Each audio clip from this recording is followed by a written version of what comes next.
Welcome guys, आपका फिर से स्वागत है एक नई क्लास के साथ। और जिसमें आज हम बात करने वाले हैं हॉर्टिकल्चर से संबंधित कुछ इंपॉर्टेंट क्वेश्चंस को, जो कि आपकी एग्जाम्स के लिए काफ़ी कारगर साबित होने वाले हैं। याद रखिएगा, जितनी भी आप एंट्रेंस एग्जाम या फिर कॉम्पिटिटिव एग्जाम की तैयारी कर रहे हो, सारी एग्जाम्स के लिए ये क्लास इंपॉर्टेंट रहने वाली है। इसलिए एक बार क्लास को पूरा ज़रूर देख ले, ताकि आपको ये क्वेश्चंस क्लास के साथ ही क्लियर हो जाए। ठीक है, तो चलिए क्लास को स्टार्ट करते हैं। तो आज का हमारा जो फर्स्ट क्वेश्चन है, याद रखिएगा कि आम का खाए जाने वाला भाग कौन सा होता है। या फिर आपको ऐसे भी पूछा जा सकता है कि आम का उपयोगी भाग कौन सा होता है। तब आपको बताना है क्या है, याद रखिए मध्य फल वित्तीय। अगर आपको आम का पूछा जाता है या फिर आपको पूछा जाता है पपीता, तो आम और पपीता दोनों का ही कौन सा भाग काम में लिया ऐसा है, उपयोगी भाग कौन सा होता है, मध्य फल भित्ति होता है, जिसे हम याद रखें इंग्लिश में बोलते हैं मीजोकार्प। क्या बोलते हैं, जिसे हम इंग्लिश में बोलते हैं मीजोकार्प बोलते हैं। नेक्स्ट क्वेश्चन की यहाँ पर बात करेंगे कि न्यूकेसल किस फल की सफलतम किस्म है। याद रखिए न्यूकेसल। वैसे याद रखिए यहाँ पर न्यूकेसल रोग होता है एक, किस रोग को बोलते हैं न्यूकेसल, याद रखिए रानी खेत का दूसरा नाम है। रानी खेत जो रोग होता है मुर्गियों में, उसका सेकंड नाम भी याद रखिए न्यूकेसल होता है। लेकिन अब यहाँ पर आपको क्वेश्चन यह पूछा गया है कि जो न्यूकेसल है ये किस फल की किस्म है। तो याद रखिए किस्म ये खुबानी की होती है, और हम न्यूकेसल किसे कहते हैं, रानी खेत को कहते हैं। ठीक है, चलिए नेक्स्ट क्वेश्चन के यहाँ पर बात करेंगे कि अनार का वानस्पतिक रूप से किस नाम से जाना जाता है। तो याद रखिए अनार का, पोमग्रेनेट का जो बोटेनिकल नेम होता है वो क्या होता है, पुनिका ग्रैंटम होता है। क्या होता है, पुनिका ग्रैंटम होता है। इसलिए इसकी फैमिली कौन सी हो जाएगी, पुनिकेसी हो जाएगी। कौन सी फैमिली हो जाएगी, पुनिकेसी इसकी फैमिली हो जाएगी। और हाल फिलहाल में याद रखिए इसकी एक नई फैमिली बताई गई है अनार की, काफ़ी इंपॉर्टेंट क्वेश्चन ये बनता है, लिथ्रेसी। अगर आपको ऑप्शन में देखने को मिलता है लिथ्रेसी, तब आपका राइट आंसर क्या माना जाएगा, याद रखिए लिथ्रेसी। अनार की फैमिली है वो लिथ्रेसी मानी गई है।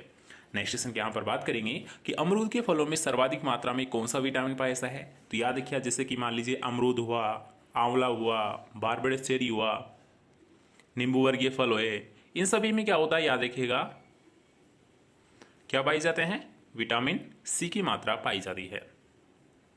ठीक है, याद रखिए आंवला, अमरूद, नींबू और बारबेडस चेरी, इन सारी फसलों में याद रखिए विटामिन सी की अच्छी मात्रा पाई जाती है। इसलिए याद रखिए ये स्रोत किसके माने जाते हैं, विटामिन सी के स्रोत माने जाते हैं। नेक्स्ट क्वेश्चन के यहाँ पर बात करेंगे कि अमरूद के फल में गुदे की मात्रा कितनी होती है। क्या पूछा गया है, गुदा मतलब जो पल्प है उसका कितना परसेंट होता है। तो याद रखिएगा जो 300 mm प्रति 100 ग्राम गुदा। या फिर आप ऐसे मान सकते हो जैसे कि मान लीजिए अमरूद की क्या बनाई जाती है, जेली बनाई जाती है। क्या बनाई जाती है, जेली बनाई जाती है। अब जेली बनाने के लिए कौन सा तत्व इंपॉर्टेंट होता है, तो याद रखिए पेक्टिन होता है। ठीक है, और पेक्टिन की अच्छी मात्रा किस फल में पाई जाती है। अगर आपको ये क्वेश्चन पूछा जाता है तो आप बता दोगे कि पेक्टिन की जो अच्छी मात्रा है, याद रखिए ये अमरूद में पाई जाती है। इसलिए याद रखिए जो जेली है ये सबसे अच्छी किसकी बनती है, अमरूद की बनती है। क्यों बनती है, रीज़न अगर आपको पूछा जाता है कि पेक्टिन मतलब जो जेली है ये सबसे अच्छी किसकी बनती है, अमरूद की बनती है। क्यों बनती है, क्योंकि इसमें पेक्टिन की मात्रा सर्वाधिक पाई जाती है। ठीक है, किसी भी टाइप का आपको क्वेश्चन पूछ ले, सारे क्वेश्चन का आपको राइट आंसर दे देना है। ठीक है, चलिए नेक्स्ट क्वेश्चन की यहाँ पर बात करेंगे कि मोजेक रोग किस फल की हानिकारक रोग है। मतलब मोजेक रोग है ये किस में होता है, ऐसा कौन सा फल है जिसमें ये देखने को मिलता है। तो याद रखिए पपीता मोजेक वायरस। पहले तो याद रखिए जो मोजेक है ये किस से होता है, वायरस से होता है। दूसरी बात आपको ध्यान रखनी है ये किस फल में होता है, तो याद रखिए पपीता में होता है। मतलब आपको ध्यान रखना है पपीता मोजेक वायरस, पपीता मोजेक वायरस, तो याद रखेंगे। चलिए नेक्स्ट क्वेश्चन के यहाँ पर बात करेंगे कि जामुन, आम, सिट्रस इत्यादि फल वृक्ष में पौध उत्पन्न करते हैं। अब यहाँ पर याद रखिएगा जामुन हुआ, आम हुआ, सिट्रस हुआ, तो इनमें क्या होता है, क्या होता है इनमें क्या समानता है मतलब। तो याद रखिए इन सभी में बहुपूर्णता पाई जाती है। आम हुआ, जामुन हुआ, नींबू हुआ, इन सभी में क्या होता है, बहुपूर्णता पाई जाती है। तो बहुपूर्णता को इंग्लिश में क्या कहते हैं, पॉली एम्ब्रायोनिक बोलते हैं। क्या बोलते हैं, पॉली एम्ब्रायोनिक। मतलब बहुपूर्णता किसमें पाई जाती है। अगर आपको ये क्वेश्चन पूछा आता है तो आप बिल्कुल आसानी से जवाब दे दीजिएगा आम, जामुन और नींबू। आम, जामुन और नींबू में बहुपूर्णता या पॉली एम्ब्रायोनिक स्थिति पाई जाती है। चलिए नेक्स्ट क्वेश्चन की यहाँ पर बात करेंगे कि जोनाथन किस फल की उन्नतशील वेराइटी है। याद रखिए काफी इंपॉर्टेंट ये क्वेश्चन बनता है कि जोनाथन, तो जोनाथन याद रखिए सेब की वेराइटी होती है। नेक्स्ट क्वेश्चन के यहाँ पर बात करेंगे कि कौन सा शहर बागों का नगर के नाम से जाना जाता है। तो याद रखिए लखनऊ को बागों का नगर बोला जाता है। नेक्स्ट क्वेश्चन आपको पूछा गया कि भारत के किस राज्य में केले का सर्वाधिक उत्पादन होता है। तो केले का जो सर्वाधिक उत्पादन होता है याद रखिए तमिलनाडु में होता है, और ये क्वेश्चन आपको एग्जाम में पूछा जा चुका है, इसलिए याद रखिएगा केले का जो सर्वाधिक उत्पादन है ये तमिलनाडु में किया जाता है। ठीक है, चलिए नेक्स्ट क्वेश्चन के यहाँ पर बात करेंगे अब, जिसमें आपको पूछा गया कि एप्पल, पीच, स्ट्रॉबेरी, अखरोट इत्यादि फल वृक्ष किस जलवायु से संबंधित है। मतलब यहाँ पर आपको क्या पूछा है, जलवायु, क्लाइमेट आपको पूछा गया है। किसका पूछा गया है, एप्पल, पीच, स्ट्रॉबेरी और अखरोट। तो इन सभी का जो याद रखिए जो क्लाइमेट होता है, जो जलवायु की इनको आवश्यकता होती है वो होती है शीतोष्ण जलवायु की आवश्यकता होती है। ठीक है, दोबारा से देख लीजिए, एप्पल, पीच, स्ट्रॉबेरी और अखरोट को शीतोष्ण कटिबंध जलवायु की आवश्यकता होती है। नेक्स्ट क्वेश्चन आपको पूछा गया कि हेजलनट फल का कुल कौन सा होता है। फैमिली पूछी है तो बिल्कुल हम बता देंगे वेइटेसी। ठीक है, नेक्स्ट क्वेश्चन के यहाँ पर बात करेंगे अब, जिसमें आपको पूछा गया है याद रखिएगा कि मैंगोस्टीन फल किस कुल से सम्मानित है। सबसे पहले आपको ये पता होना चाहिए कि मैंगोस्टीन किसे कहते हैं। तो मैंगोस्टीन याद रखिए लीची का जो फल होता है, लीची को ही मैंगोस्टीन के नाम से जाना जाता है। और लीची किससे है, लीची का जो कुल होता है वो क्या होता है, गुट्टी फेरी, या फिर ऑप्शंस के अकॉर्डिंग डिपेंड करेगा ये लीची साइनेंसिस। ठीक है, लीची साइनेंसिस। तो याद रखिएगा कि जो मैंगोस्टीन है उसको फलों की रानी भी बोला जाता है। मैंगोस्टीन है उसे फलों की रानी भी बोला जाता है। फलों का राजा तो आपको पता है आम को बोला जाता है। आम को राष्ट्रीय फल, बाथरूम फल के नाम से भी जाना जाता है। और आम का जो उत्पत्ति स्थान है वो भारत का इंडो बर्मा क्षेत्र माना जाता है। नेक्स्ट क्वेश्चन यहाँ पर बात करेंगे कि भारत में प्रति हेक्टेयर किस फल का उत्पादन सबसे ज़्यादा होता है। तो याद रखिएगा यहाँ पर पूछा गया भारत में उत्पादन किसका होता है। तो याद रखिएगा भारत में जो सर्वाधिक उत्पादन होता है वो तो होता है केले का। भारत में सबसे ज़्यादा जो उत्पादन होता है वो तो होता है केले का। लेकिन अगर आपको पूछा जाता है कि भारत में सर्वाधिक क्षेत्रफल किस फल का है, तो याद रखिएगा क्षेत्रफल में आम आ जाएगा। भारत में सर्वाधिक क्षेत्रफल किसका होता है, आम का होता है। लेकिन अगर आपको पूछा जाता है कि भारत में सबसे ज़्यादा उत्पादन किसका होता है, तो बिल्कुल आपको ध्यान रखना है, याद रखिए केले का। दोबारा से सुन लीजिए कि अगर आपको क्वेश्चन पूछा जाता है कि भारत में सर्वाधिक उत्पादन किस फल का होता है, तो आप बताओगे केले का। अगर आपको पूछता है भारत में सबसे ज़्यादा किस फल का क्षेत्रफल अधिक है, तो याद रखिए वो होता है आम का होता है। ठीक है, चलिए नेक्स्ट क्वेश्चन के यहाँ पर बात करेंगे अब, जिसमें आपको पूछा गया वुड एप्पल।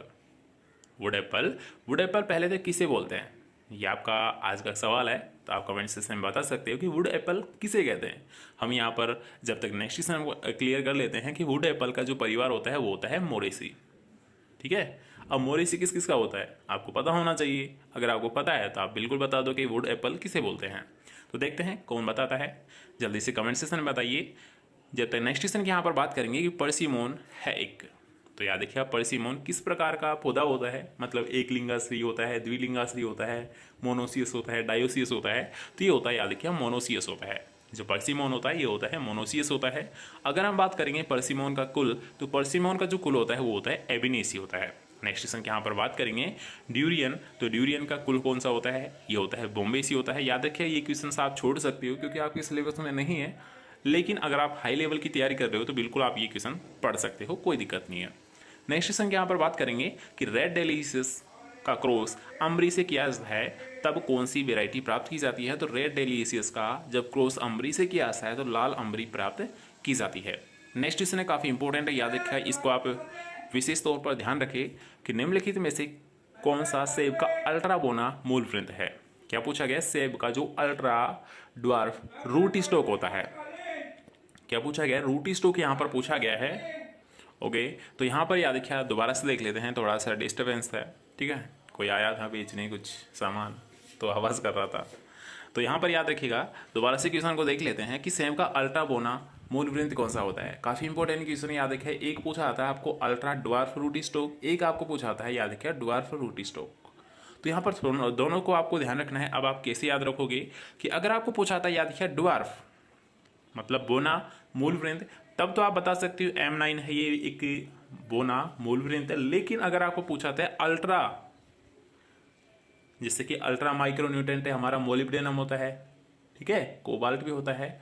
लेकिन अब आपको यहाँ पर पूछा गया है अल्ट्रा वाला, तो अल्ट्रा वाला याद रखिए आप M9 नहीं बता सकते। क्यों, क्योंकि M9 तो केवल ड्वार्फ रूट स्टॉक होता है।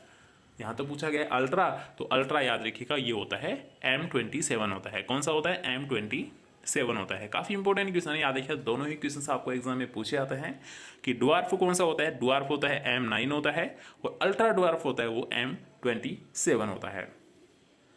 ठीक है, तो आई थिंक आपको यहाँ पर 20 क्वेश्चंस में से सारी क्वेश्चंस से क्लास के साथ ही याद हो गए होंगे, और इसके अलावा भी आपको जो भी क्वेश्चंस बताए गए थे वो भी आपको यहाँ पर अच्छे से याद हो गए होंगे। तो आशा करते हैं आपको सारी क्लासेस वो पसंद आ रही है, और आप वीडियो को शेयर भी करते होंगे। तो जल्दी से वीडियो को शेयर कर दीजिए, ताकि जितना यहाँ पर आप जितने से ज़्यादा स्टूडेंट को यहाँ पर ऐड कर पाओ उनको कर लीजिए, क्योंकि यहाँ पर लगातार आपकी क्लासेस होती रहेगी और लगातार आपको कुछ ना कुछ नया सीखने को ही मिलता रहेगा। ठीक है, तो चलिए मिलते हैं नेक्स्ट क्लास के साथ। तब तक के लिए अच्छे से पढ़िए, अच्छे से रहिए, और वीडियो को रेस्पॉन्स ज़रूर देना, मतलब वीडियो को लाइक कर देना, कमेंट कर देना और शेयर ज़रूर कर देना। चलिए मिलते हैं नेक्स्ट क्लास के साथ।